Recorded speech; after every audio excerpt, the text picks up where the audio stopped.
Welcome to Sababoosh, the podcast of Milk and Honey. I'm your host, Jake Gillis. Join me in learning about Israeli culture from its movers and shakers. Connect with the Israel you love, or soon will.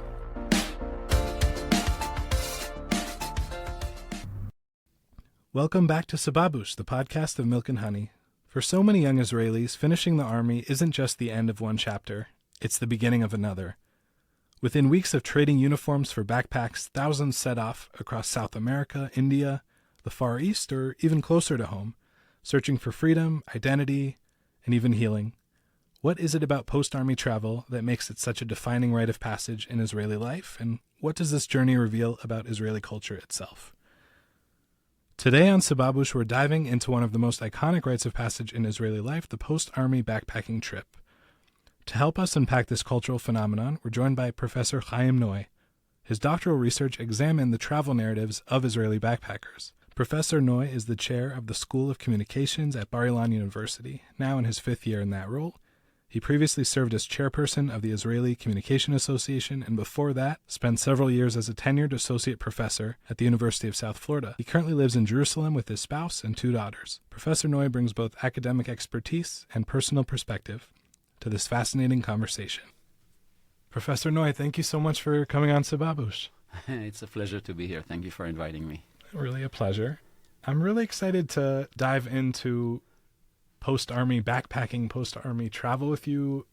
It seems like you're super interested in it, to have written your dissertation and to have engaged in a book about it. And I'd just love to hear how you got into it. What drew you to it? To begin with, it was very personal experience and a personal story, as I myself backpacked in Asia and India and Nepal and other countries for about half a year. And I did it as individually and in a sense in a very private sense, but at the same time also as part of a collective ritual, a time-honored tradition that was maybe the late 80s, but it was around for at least 15, 20 years by then, and since then, of course. And it was like an Israeli Sabra ritual. And I really thought much of it. I was very deeply and profoundly and positively affected by it. And when it came time to study it, mostly around the issues of travel and narrative, and travel narrative, and genres and literatures of travel narrative, that's what I dedicated my PhD in psychology for. So I studied the travel narratives, the stories of travel of young Israeli post-military, sometimes even pre-military travelers. That's amazing. You mentioned that it was focused on psychology, and that was the department of your PhD. I was reading in the intro to your book, in the intro to Israeli backpackers, and it talked about usually the army is this time of separation, individuation, people go away. And it's not so much like that anymore. People are connected. How has backpacking become that? How has traveling after the army become this time of discovery and forming identity? Yeah, the explanation is paradoxical because on the one hand, really young Israelis, they do all their duties in school and high school and then several years of mandatory military service, at least 2 or 3 years, depending on gender, and then sometimes more, and not to mention since October 7, it's been much, much more intensified. So I think there was a need for release, a strong need for release. And Israel is a tiny country, geographically and otherwise, so you would want to have that release somewhere else, like with a capital E, somewhere other with a big O. That's on the one hand. On the other hand, in a sense, young Israelis, what they have is really a lot of the connections and social circles of the military service. So in a sense, they continued their military service, traveling with their officers, their colleagues, other soldiers to faraway countries, and in a sense, continuing their service. So it's these two poles. One has to do with continuation, and the one has to do with change. And this is geographically, but this is also socially, anthropologically, also psychology. And socially, anthropologically, you might think that going abroad, backpacking, Israelis would want to meet new people, engage in new ways of life. Do we see that a lot of Israelis will go to Southeast Asia and find Chabad or seek out Israelis and like you just said, people are traveling with their officer or other people in the army. Yeah. I think Israelis, young Israelis, generally Israelis, are pretty restricted culturally. I don't think there's a lot of interaction, intercultural or otherwise interaction in destinations. This is true for the Far East, but it's actually also true for the Near East and for Europe or North America. There are several reasons for that, if it's okay that I elaborate a little bit Please on that. do. So to begin with, and very simply, on a technical level of skill, there's a question of language. In order to interact with people who are non-Israelis, you need to have some sufficient level of non-Hebrew. It could be English, French, Arabic, Nepalese, Hindi, Japanese, Chinese. And all of that is missing.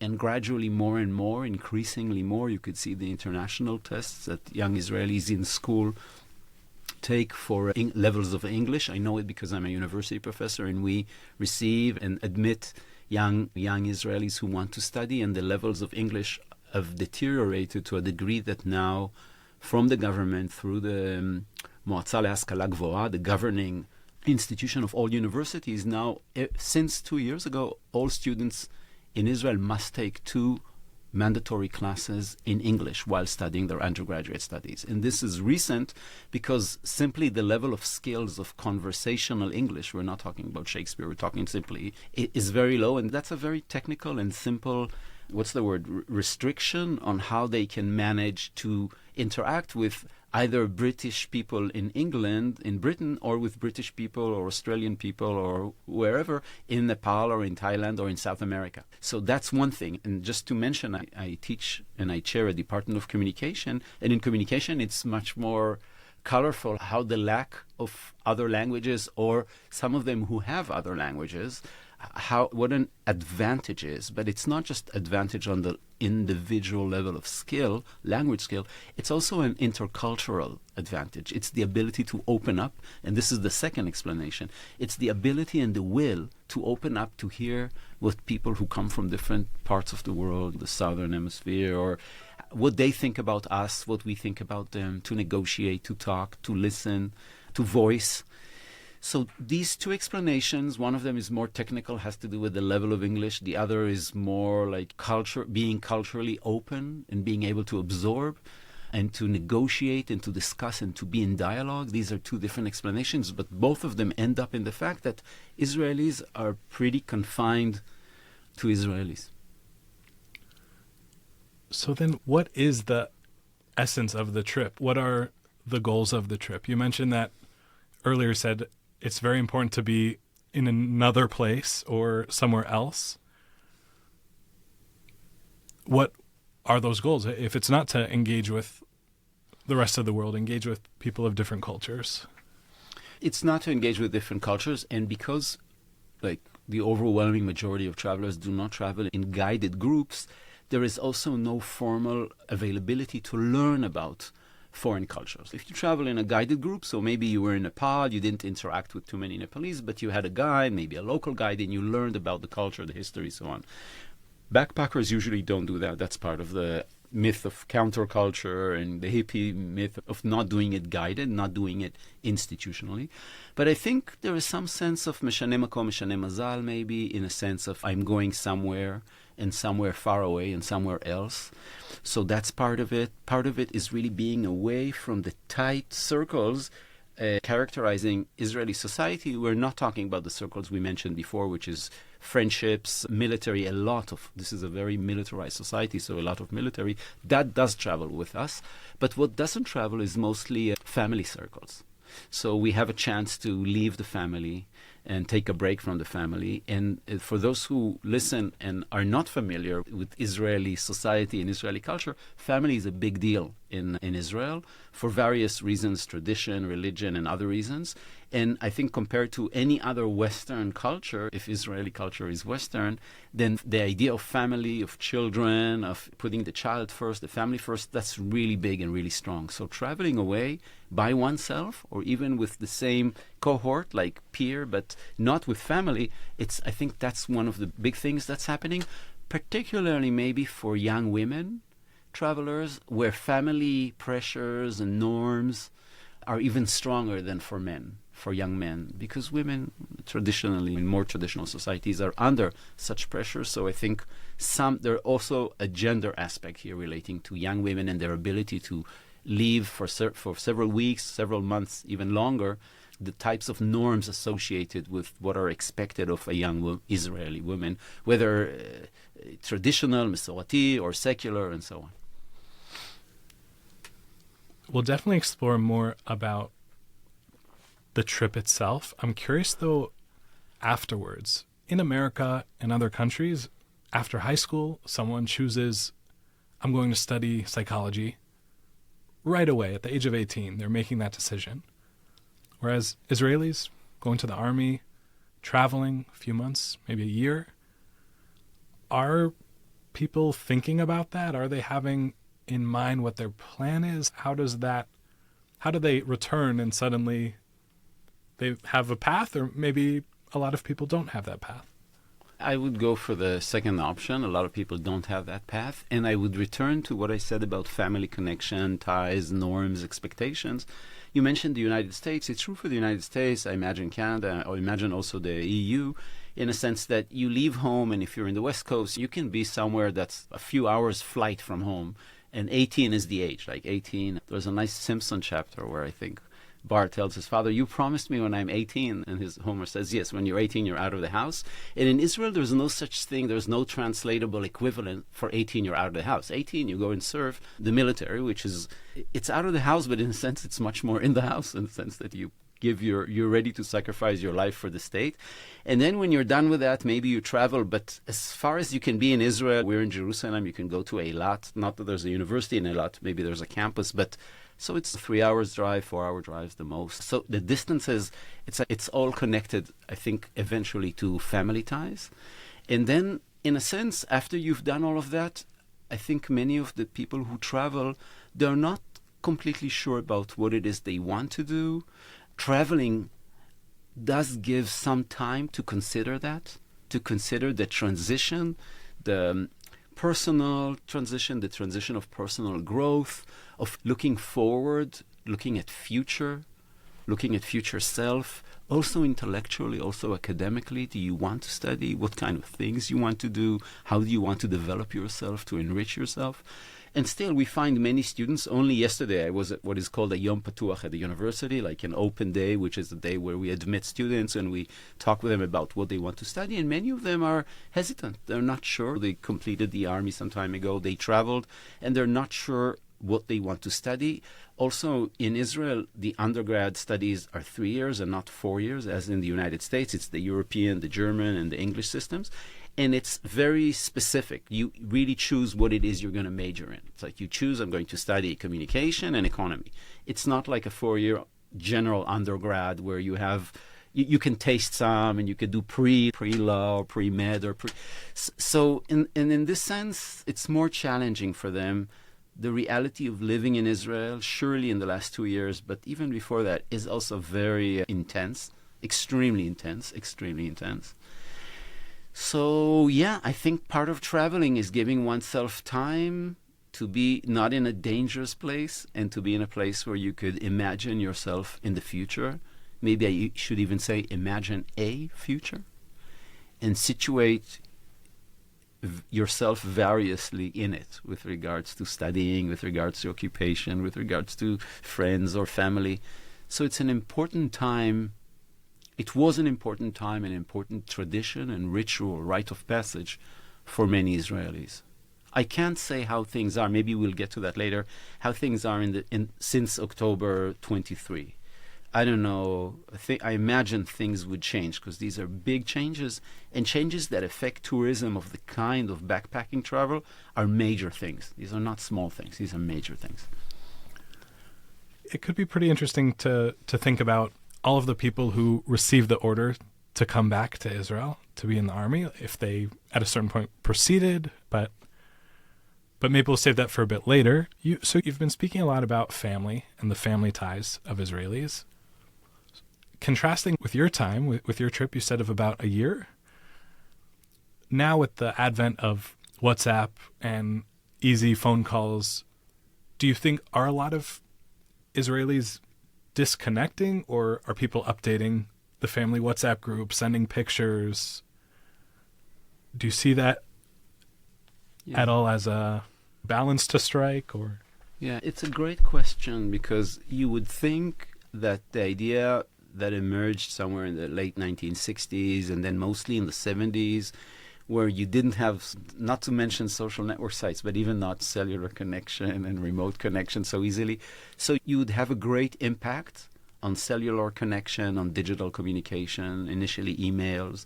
And there was a time where, in all those destinations, you'd have those email booths. Like you would go in and there was this old laptop maybe, and you could, or not even laptop, old computer, and you would write a mail or a message on the early web, not even web.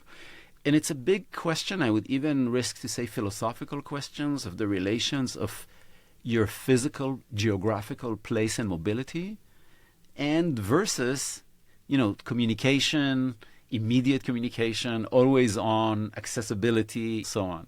So it's a big question that's not only into tourism and not only into long-haul travels, but the idea is that people are still traveling a lot. They are still distancing themselves from Israel, from the military, mostly from the family, as we said, maybe a little bit away from the culture. Some of those places are places where there is a little access, or they're too remote to have clear access, like cellular access or Wi-Fi. In some cases, there are various strategies that backpackers choose to disengage or disconnect from the mobile phone, from communication for some time. They would say, I'm now going trekking, and for the next 3 weeks, you need to announce that. For the next, it's an announcement that 30 years ago wouldn't have made any sense, but now you need to do, I'm going off the grid. And then in other cases, it's really sharing with the family and sending pictures of great places in Rishikesh or Pokhara or anywhere. And it's side by side. It's like Akev B'tzad Agudal. It's side by side in a sense that there is still the wish and still the fundamental need and desire for individual freedom. And at the same time, constantly connections. These are digital connections, email connections, but also, as we said, the hummus. Or these are also connections, and they predate the digital connections by decades. But they're still connections. It's not that the web, Zuckerberg didn't invent the idea of being connected. He invented a way, very powerful way, an effective way this is done. But the idea of being connected, when I was traveling in the late 1980s, there were restaurants with Hebrew menus and so on. So that is being connected. Yeah. You mentioned Shvila Hummus. For anyone who hasn't heard of that, what is Shvila Hummus? As we said, Israelis congregate. They want to meet each other, and we mentioned why culturally and also language skills, and so they gravitate towards it. And then as they do that, there's a big thing in Israel. There was a big thing in Israel of word of mouth. Like, I would tell you, this restaurant is great and this mountain is wonderful and you have to stop by this motel or bed and breakfast and so on. And you would pass this on. And my PhD was in part about those stories that communicate experience, but they also communicate information for others to follow and for others to follow the others and so on. And gradually there are these Israeli enclaves where they were traditionally secular, liberal, Israeli enclaves where everything would be in Hebrew, the waiters would know Hebrew, the menus were partly in Hebrew, and the path would call the Hummus path, being indexing Israelis. That's where Israelis go. That's where Israelis want to spend time. That's where Israelis meet other Israelis, reconnect. You mentioned earlier Batei Chabad, the Chabad houses, and they have proliferated greatly. And I think in a way they are, along with processes of becoming not more religious or more traditional or more spiritual, that they have somehow substituted those centers of Israelis from the 1970s and 80s, where now Batei Chabad play that function of a place where Israelis know to go to meet other Israelis, to connect, to reconnect with Israeli tradition, with Jewish tradition, the variety of the Chabad, and so on and so forth, to get help. Like in the early days, if you would need help, you would go to the embassy or the consulate, the Israeli consulate, and even letters you would get from the Israeli embassy. And gradually, and again, this is part of larger global processes, Batei Chabad took over like these functions, these social functions, and So that's where it's at now. So that's the Shvil HaChumus. Shvil HaChumus is the Israeli path. And there's in many cities, like dozens of cities, there are like these paths of Israelis, Shvil HaChumus, restaurants of Israelis, recommendations by Israelis. Initially by notes, Israelis would leave one another in Hebrew, including something like, don't go here. Here is a bad place for, or they don't like Israelis here, in Hebrew. And now you have Facebook and so on. You're on Instagram or TikTok, so you don't need to do it this way. That's about it. I know there are stories about maybe in Nepal, like in Kathmandu, the Chabad, gigantic seders, gigantic Pesach seders.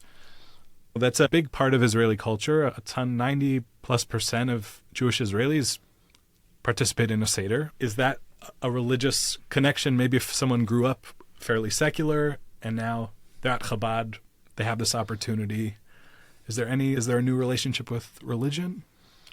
Traditionally, Israeli backpacking began with young, mostly men who were from kibbutz and from moshav, from settlements and kibbutzim, and they were like secular. I don't know if you can say very secular, but some of these were Shomer HaTzair, were like communist, socialist movements. So it began as like the beatnik and the hippie culture, global culture, non-spiritual in the sense of religiosity, but in the sense of, it could be ruchani, spiritual, but not in the sense of Jewish traditional universal values.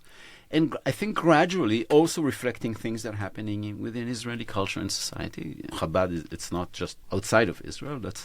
And I think, in a sense, for many of those secular Israelis, the place where they would convene and the rituals in which they would do it would be around the high holidays, around Pesach, at Batei Chabad that are managed by Chabad. The audience knows Chabad movement more or less. It doesn't require to know it very specifically, but this Orthodox variety. And that's part of things that are happening also in Israel. In Israel, if you walk around Chanukah in the cities, you have very big Chanukiot, menorot, and it says very big Chabad on them in all public spaces. This is public spaces. So the idea of Chabad occupying public spaces and serving the public, just the public, that's not new for Nepal, but I think they've really mushroomed. There are dozens and dozens. I can't even count specifically now how many. And they have, with the years, come to serve as that function of the place where Israeli. And how, I don't know if there's a specific study, like empirical study of how does that affect the level of religious commitment or the strength of the religious commitment, but I would assume that something that began as a secular travel and the role that Batei Chabad have nowadays both reflects and generates a bit of a cultural change or something like that. Batei Chabad being kosher, so there's also a dietary issue. That's what I can say about that.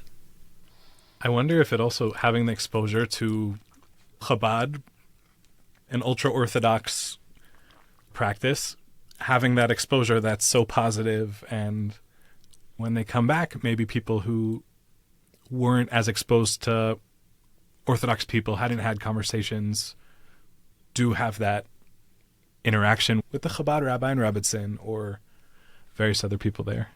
Yeah, I'm sure it does. The reason it was important for me to talk about the institutional shift from functions that were done by Israeli consulate or embassy or generally by local hosts, a local guest house, into Chabad, a global, powerful network of, what you mentioned, ultra-Orthodox. That's if I was a sociologist of organization and institutions, that's a very major shift. It's a quality shift. It's not a bit more of this, a bit less of that. And that does reflect and generate different identities for Israel, young Israelis, whether secular, whether the Tila She'avar, whether what they call Datlash, or whether traditional, and Chabad is also a variety of ultra-Orthodox Judaism. There's plenty of other manifestations and beliefs within Orthodox Judaism, and Chabad has their own characteristic. It's not a coincidence that you have those dozens of Chabad houses, and they're not called Sadigura houses, or they're not called... we know that. All of this is not a coincidence. None of this is a coincidence, and it surely has an effect. It's very hard to measure this effect, but I think Chabad knows what they're doing, and it creates a positive sense with the Rabbi, Rebbitzin, and so on and so forth. It's an interesting twist on the plot of the decades of Israeli backpackers, moving from, as we said, counterculture, kibbutzim, and so on, secular, tightly secular. The Shomer HaTzair's deal was in Yom Kippur having a barbecue with pork. That's the Shomer HaTzair. We're talking about, and to Batei Chabad and the role they play. That's a very interesting and very telling transformation.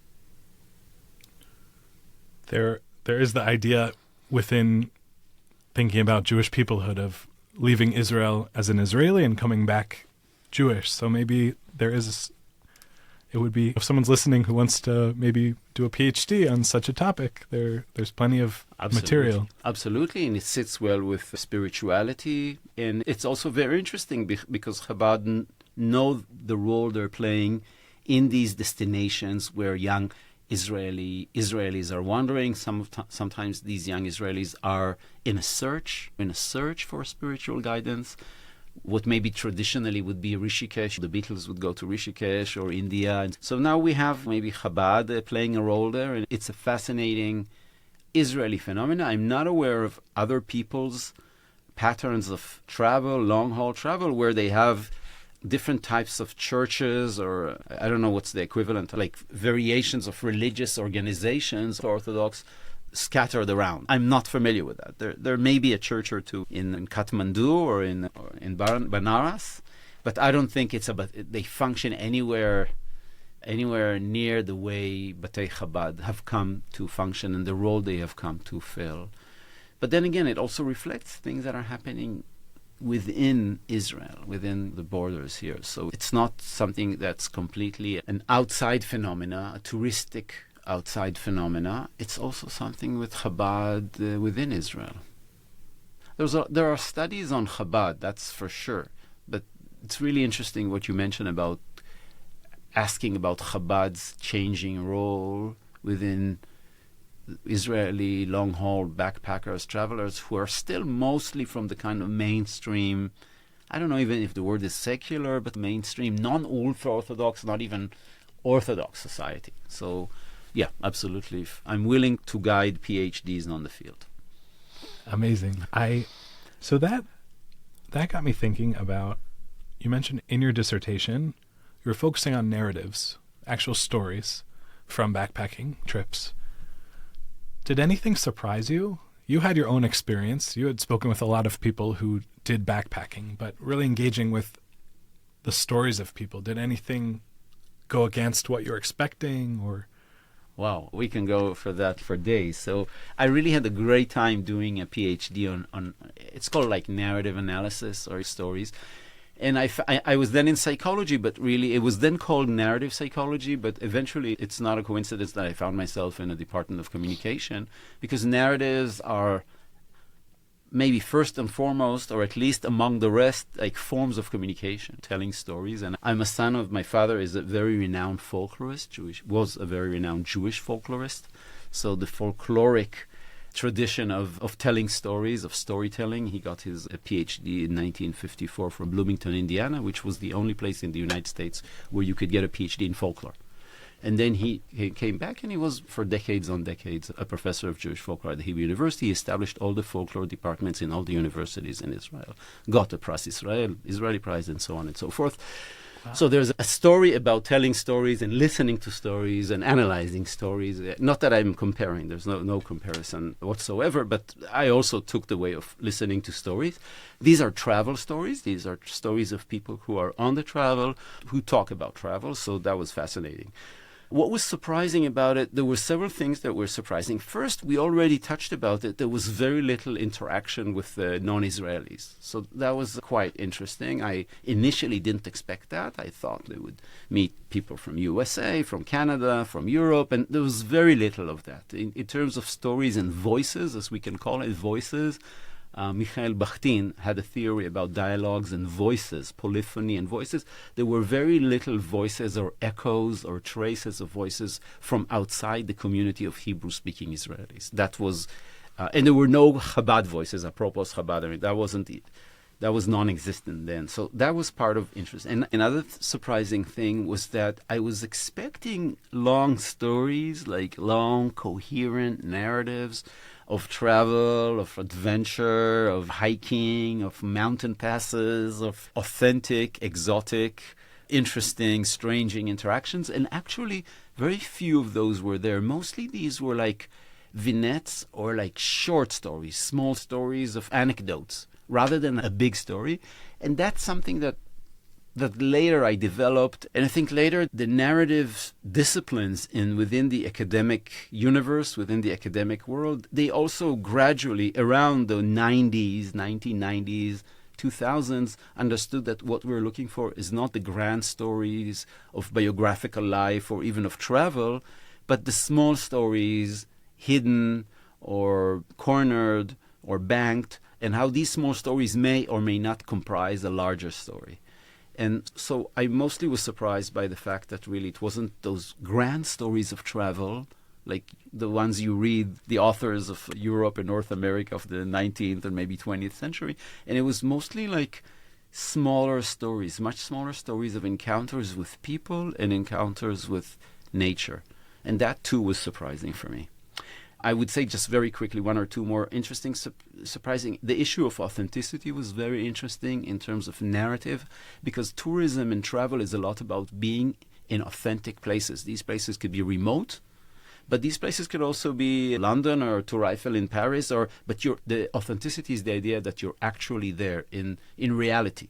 That's why people take selfies in these famous places that show that you are there authentically.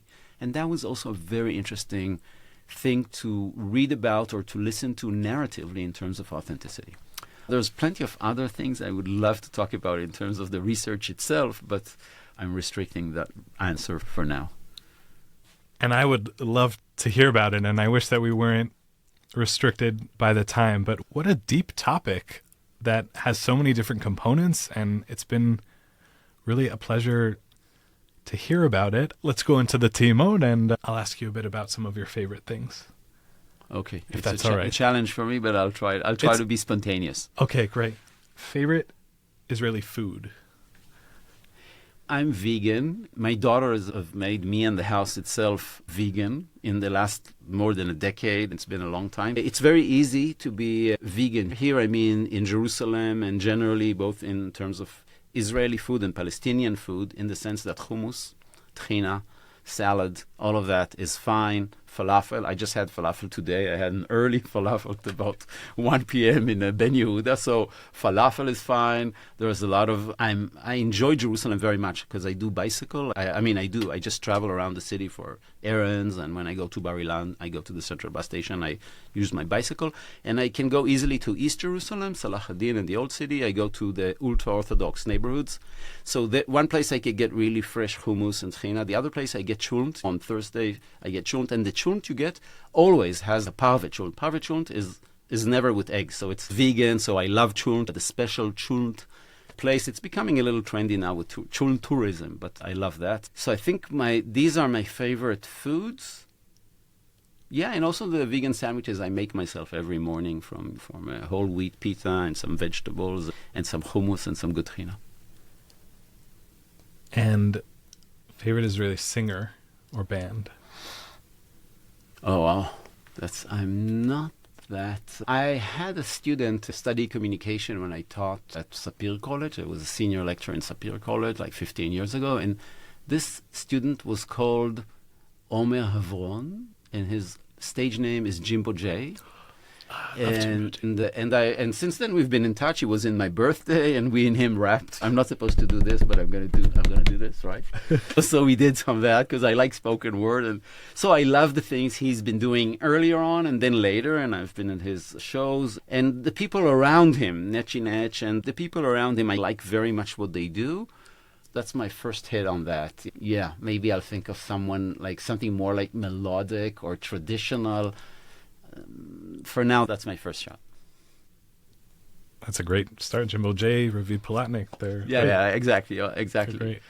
And to cap the team, favorite vacation spot in Israel? So I love Jerusalem. I was born in Jerusalem. I love Jerusalem. And really, if I have time and I want to have great time, like with my daughter or something, then I would say, hey, let's have hummus in East Jerusalem, or let's go to Mea Shearim. Have, like I said, it's eating something or walking around. I just love that. On a different level, I think for me, the different country, as they call it, which is really foreign, and I really like visiting it, is Tel Aviv. It's called Tel Aviv, if you've ever heard about it. And I also dance. I do a lot of physical stuff. I run long runs, and I also dance, and I dance a kind of dance that's called Gaga. And the Gaga kind of shrine, the Gaga Mecca, is in Tel Aviv. So sometimes when I'm really luxurious with myself on a Friday, I take the train, I go to, I think it's called Nachlat Shiva, where they're located there, and I do 1 or 2 classes, and then I go to the beach, and I go to the sea, and the joke is that we from Jerusalem don't know to swim, and that's right. I go to the sea a little bit, and then I come back to Jerusalem, and I didn't stamp my passport, but I was in a very remote destination. I have other places I like. I have family in Los Angeles, and I like being with my family, and I like being in Los Angeles. And there are plenty of other destinations. They're usually where my family is. So I'm not a great independent tourist in this sense, but that's my take on it. And I do want to answer a question you haven't asked, and I'll do it quick. Who is my favorite author? Because you mentioned you might have asked that. And I just want to say that I'm a big fan of poetry and a big fan of Yoel Hoffman. And the poets of Yoel Hoffman. Of course, Yehuda Amichai as a Jerusalem, but Yoel Hoffman. That's my last word on that. I'm glad you added that. And it's Yoel Hoffman, an exciting name I haven't heard, so hopefully people will enjoy. Professor Noy, thank you so much for coming on Sababoosh. It's really been Sababoosh for me, and thank you so much for having me here. Thank you for joining us for this fascinating exploration of post-army travel with Professor Chaim Noy. This episode also marks the finale of Season 3 of Sababoosh. I'm so grateful to you for listening and for being part of this journey. Season 4 will begin right after the Chagim, with exciting topics and guests already on the horizon. In the meantime, I wish you a meaningful holiday season. May it be a time of joy, renewal, good news, and the realization of your dreams.